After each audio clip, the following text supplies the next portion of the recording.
투표 결과를 말씀드리겠습니다. 재석 214인 중 찬성 191인, 반대 3인, 기권 20인으로서 수의사법 일부 개정 법률안은 농림축산식품해양수산위원회에 수정한 대로 가결되었음을 선포합니다. 손배꼽 인사. 안녕하세요. 안녕하세요. 이클립의 문희정입니다. 이학범입니다. 저희가 오늘은 수익에 전반적으로 살짝 심각할 수 있는 주제를 가지고 와봤습니다. 네. 흔히 우리가 동물병원은 수의사만이 차릴 수 있다라고 생각을 해요. 네. 사실은 어떻습니까? 그렇지 않습니다. 네. 수의사법 제17조 2항에 따르면요. 수의사 이외에도 국가지자체, 수의과대학, 동물진료법인, 민법 등에 따라 설립된 비영리 법인으로도 동물병원을 개설할 수가 있습니다. 일단 수의과 대학 동물병원은 10개 그 수의대에 있는 대학 동물병원을 이야기를 하는데 네. 근데 많은 분들이 국가 또는 지자체 만든 동물병원도 있나? 라는 네. 의구심을 가지실 것 같아요. 그렇죠. 있습니다. 지자체에서 설립한 동물원, 거기도 동물병원이 있죠. 아니면 야생동물 구조센터, 아니면 뭐 군견진료소 이런 것들이 있고요. 최근에는 지자체가 유기동물 보호센터들을 운영을 하잖아요. 그렇죠. 거기서 진료까지 하는 경우들이 있거든요. 그러면 동물병원을 설립해서 진료 행위를 하기 때문에 거기에 이제 동물병원을 개설하게 되는데요. 대표적으로 상암동에 있는 서울동물복지지원센터, 또 화성에 있는 경기도 도우미견 나눔센터 이런 곳들에 지자체 동물병원이 설립되어 있습니다. 아, 이렇게 설명을 해주시니까 바로 이해를 하는데 네. 자, 그리고 민법에 따른 비영리 법인도 있고 동물진료법인이 있어요. 네. 조금 말이 어렵긴 한데 오늘 사실 이 부분 가지고 이야기를 좀 해보려고 하는데 사실 사람 병원도 영리법인 금지고 네. 비영리법인만 만들 수 있습니다. 맞습니다. 예. 그런데 이제 경제자유구역이라든지 제주도에서 영리법인 법원을 허용하려고 했다가 난리가 나고 이게 진짜 맞는 거냐 어떠냐 찬반 토론이 굉장히 많이 벌어지고 있는데 저는 사실 그걸 보면서 동물병원과 관련해가지고 이런 토론이 필요한 거 아닌가라는 생각을 했는데 왜냐면 실제로 동물병원은 10년 전까지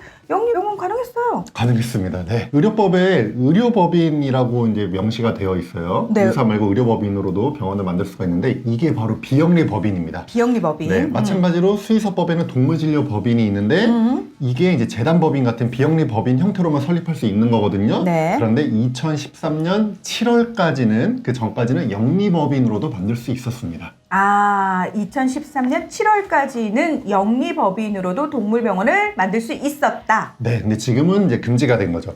투표 결과를 말씀드리겠습니다. 재석 214인 중 찬성 191인, 반대 3인, 기권 20인으로서 수의사법 일부 개정 법률안은 농림축산식품해양수산위원회에 수정한 대로 가결되었음을 선포합니다. 2013년 7월 2일 날 영리법인을 금지하는 수의사법 개정안이 국회 본회의를 통과를 했고요. 7월 30일에 공포가 됐습니다. 그래서 그때부터 동물진료법인은 이제 비영리법인 형태로만 제한이 됐고요. 시도지사의 허가를 받아야지만 설립할 수 있게 됐습니다. 아, 이게 진짜 사실 수의계가 그 당시에 엄청 시끄러웠습니다. 수의계 역사에서 지금까지도 가장 큰 사건이라고 얘기할 정도인데 자, 그러면 그 당시를 우리가 시간을 좀 돌려가지고 네. 당시에 영리법인 동물병원이 금지되게 된 그 법안이 만들어지게 된 이유가 있을 것 같아요. 있습니다. 2011년 2월에 대한제분이죠. 거기서 100% 출자해서 만든 DBS라는 법인이 있었습니다. 네. 영리법인이죠. 여기서 이리온이라고 하는 동물병원을 만들었어요. 청담동에 처음으로 만들었는데 인테리어 화려하고 뭐 너무 좋은 위치에 막 비싼 장비 넣고 뭐 대학원 출신의 뭐 정말 뛰어난 수의사들, 전공 수의사들을 막 배치하면서 엄청나게 화제가 됐습니다. 뭐 연예인들도 많이 가고요. 그리고 이 이리온 동물병원이 청담뿐만이 아니라 송파, 대치, 일산, 상암까지 막 직영점을 막 빠르게 늘려 나간 거예요. 그러다 보니까 개인 동물병원 하는 수의사분들이 어떤 위기감을 크게 느끼신 거죠. 반려동물 오래 기르신 분들, 우리 반려인들은 기억하시겠지만 사실 제가 2015년부터 위클립에서 시작했는데 그 당시만 해도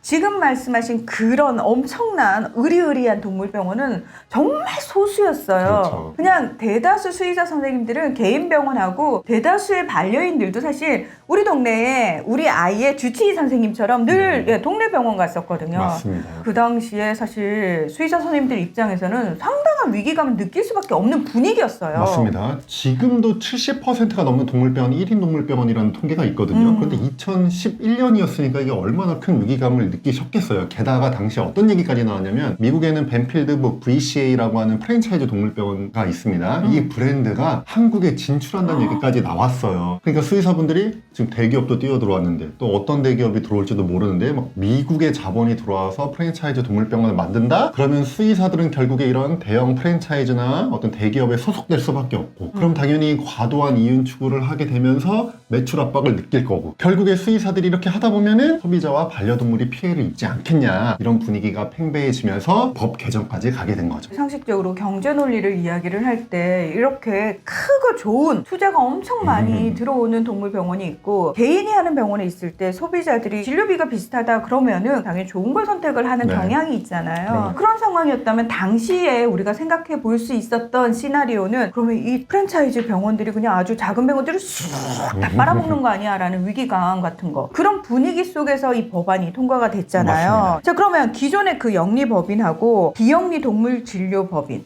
어떤 차이가 있는지부터 살펴볼 필요가 있을 것 같아요. 네. 의료법상 의료법인처럼 이제 동물진료법인이 이윤 추구보다는 사회 일반의 이익 공여적인 성격이 더 강하다라고 이제 법이 인정을 해버린 거거든요. 그래서 이제 동물진료를 이제 우선시해야 되고요. 가장 큰 차이가 수익을 구성원에게 분배하는 게 이제 금지가 됩니다. 그러니까 대표 원장도 아무리 이 비영리 동물병원이 잘 되더라도 돈을 많이 가져갈 수는 없고요. 법인에서 정해진 급여만 받아야 되는 점에서 기존의 영리법인이나 개인 동물병원과 큰 차이가 있습니다. 자 그러면 2013년 7월에 이제 법이 개정이 되면서 더 이상 영리법인 동물병원은 만들 수 없게 됐어요. 네. 그런데 문제는 뭐냐면 그 전에 만들어진 영리법인 동물병원들이 있을 거 아닙니까? 있습니다. 법이 개정된 이후에 2017년에 이제 분석된 자료인데요. 네. 우리나라에 영리법인 동물병원이 51개가 있고요. 그중에 반려동물 진료를 하는 영리법인 동물병원이 36개가 있었습니다. 근데 2013년에 법이 통과가 될 때 그러면 기존에 운영하고 있던 영리법인도 바로 비영리로 바꿔야 되냐? 그건 아니고요. 10년의 유예기간이 적용이 됐습니다. 당초 법안 초안에는 3년의 유예기간이 적용하기로 되어 있었는데요. 근데 뭐 상임위 회의 과정에서 논의 과정에서 10년으로 늘어나서 기존의 영리법인은 10년 내에 정리하는 것으로 결론이 나왔었습니다. 어쨌든 제가 그냥 상식적으로 듣기에도 10년 정도의 유예 기간을 줬다면 시간은 뭐 충분히 준 것 같아요. 자, 2013년 7월에 법이 바뀌면서 10년의 유예 기간. 올해가 2023년 딱 10년 됐어요. 네, 시간이 참 빠르죠. 그렇습니다. 자, 그렇다면 그 기존의 영리법인 동물병원들은 지금 어떻게 됐나요? 여러 가지 형태가 나오고 있는데요. 우선 이 영리법인 개설 제한 법 개정을 촉발했던 이리온 동물병원은 문을 닫았습니다. 끝까지 비영리법인 전환을 고민했던 걸로 알려졌는데요. 결국에는 네. 영업 종료를 하기로 결정을 했고요. 우리나라 최초의 로컬 2차 진료 동물병원이죠. 해마루 동물병원도 대표적인 영리법인이었는데요. 해마루는 재단법인 형태로 가기로 결정을 했습니다. 그래서 2월 6일자로 동물진료법인 해마루 반려동물 의료재단이 설립 허가를 받았습니다. 그리고 왜 수의사 개인이 하던 병원인데 규모가 좀 커지면서 영리법인 설립을 했던 곳들도 있잖아요. 그렇죠. 아무래도 사실 규모가 크고 매출액이 많이 나오면 세금 면에서 법인이 좀 유리하니까. 그렇죠. 이제 법인세가 아무래도 개인 소득세보다는 싸니까. 그렇죠. 네, 그런 것들도 많았는데요. 어떤 식으로 하는지 여쭤봤더니 여러 가지 형태가 있는데요. 자녀분이 수의사인 경우에는 법인을 입대 청산을 하면서 이 기회에 아예 상속하는 분들도 있고 아니면 기존의 이제 영리법인에서 법인을 청산하는 건 아니고 여기 있던 수의사들을 퇴직금을 줘도 다 퇴직을 시켜요. 그리고 대표 원장이 개인 병원을 차리고 여기에 수의사들을 다시 고용하는 형태로 가고요. 기존에 남아있던 법인에서는 기존에 진료 외에 하던 서비스들, 뭐 미용이라든지 용품 판매 같은 거를 유지하는 그런 형태로 많이 바꾸시려고 하더라고요. 그러니까 뭐 동물 병원만 사실 영리법인이 금지된 거니까 그 외의 서비스는 그냥 그대로 할 수 있다. 법인을 꼭 청산하거나 그럴 필요는 없는 거다. 그렇죠. 자, 그러면은 이 비영리법인 동물병원은 동물 진료만 해야 되는 건가요? 다른 사업은 아예 못 하는 거예요? 다른 사업도 할 수가 있습니다. 우리 사람도 의료법을 보면요. 비영리 의료법인이지만 네. 진료 외에 부대 사업들을 할 수가 있어요. 우리 사람도 막 그런 거 들어보신 적 있을 거예요. 막 정말 메이저 큰 병원들인데 진료는 적자예요. 근데 장례식장이랑 주차장으로 돈을 번다. 이런 얘기를 들어보신 적이 있을 텐데 그게 큰 병원들 꼭 장례식장 있더라고요. 있죠. 그렇게 할 수 있었던 이유가 의료법에 이 의료법인이 그런 부대 사업들을 할 수 있게 명시가 되어 있기 때문인데요. 수의사법도 똑같습니다. 이 동물진료법인도 수의학 조사 연구, 부설 주차장 운영, 동물진료 정보 시스템 개발 운영 같은 법에 규정된 부대 사업들을 할 수 있습니다. 사실 당시에는 이 대기업 자본이 너무 공격적으로 들어와서 수의사 선생님들이 1차적으로 피해를 크게 입을 걸 우려해서 이 법이 만들어졌는데 사실 이게 또 생각지도 못하게 다른 쪽에도 영향을 미쳤는데 그러니까 왜 에버랜드 동물병원도 비영리 동물 진료 법인을 별도로 만들었다고 하더라고요. 맞습니다. 이 에버랜드가 삼성물산이 운영하는 곳이잖아요. 네. 그래서 에버랜드 동물원이 있어요. 당연히 동물 진료를 하니까. 여기는 사실은 이윤 추구를 하는 곳은 아니고 동물원에 있는 동물들을 진료하는 곳이잖아요. 네. 법이 똑같이 적용을 받다 보니까 에버랜드 동물병원도 삼성물산에서 나와서 별도의 동물진료법인, 그러니까 비영리 법인을 설립하는 쪽으로 바꿨고요. 당시에도 어떤 얘기가 나왔었냐면 우리가 뭐 대기업 자본 막는 건 좋은데 이 수의사 개인이 하는 영리법인을 허용을 해줬어야 되지 않냐 뭐 이런 얘기들도 나왔는데 어쨌든 법은 그런 예외 조항 없이 똑같이 적용이 됐습니다. 근데 당시에 굉장히 수의계가 시끄러웠다라고 제가 말씀을 드렸습니다만 2012년 대한수의사회가 회원을 대상으로 실시한 영리법인 동물병원 찬반 설문조사에서는 무려 98%가 반대를 했어요. 영리법인 안 된다. 예, 그때는 정말 수의사 선생님들이 거의 비슷한 의견이었다라는 거죠. 네. 10년 지났습니다. 이제 유예기간도 종료가 다가오는 이 시점에서 수의사 선생님들의 생각은 여전히 비슷한가요? 그렇지는 않은 것 같습니다. 이게 말씀드리기가 너무 조심스러운 부분이긴 한데요. 데일리벳에서 2020년에 한번 설문조사를 해본 적이 있어요. 2013년에 영리법인 개설 제한 수의사법 개정안 네. 그 개정에 대해서 어떻게 생각하냐라고 했더니 잘했다는 응답이 40%밖에 안 나왔습니다.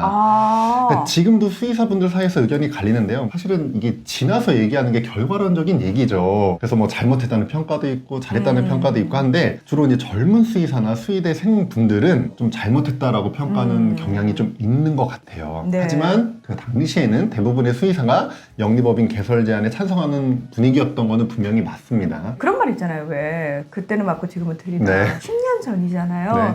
지금 수의대생들이나 지금 이제 젊은 수의사 선생님들은 그 10년 전의 상황을 모르죠. 완벽하게 모르잖아요. 그럼요. 그리고 그 당시에 그 수의사 선생님들의 절박한 마음도 모르고 그 환경 자체가 얼마나 절체절명의 상황이었는지에 대해서도 충분한 이해 없는 상황에서 지금을 딱 기준으로 놓고 법을 보니까 뭔가 잘못된 것 같은데 불만이야 라고 얘기하기보다는 사실 그때 상황에서는 이런 상황이 도래될 수밖에 없었겠구나라는 이해를 좀 바탕으로 자 그러면 이 수의계가 앞으로 우리 반려인들과 반려동물들과 함께 더 잘 되기 위해서 어떤 방법들이 좀 보완이 돼야 할까? 미래 건설적인 네. 얘기를 하셔야 될 때가 아닌가. 맞습니다. 예. 주제넘은 조언을 살짝 드리면서 네. 예, 오늘 위클리밴 마무리하겠습니다. 함께 해주셔서 고맙습니다. 감사합니다.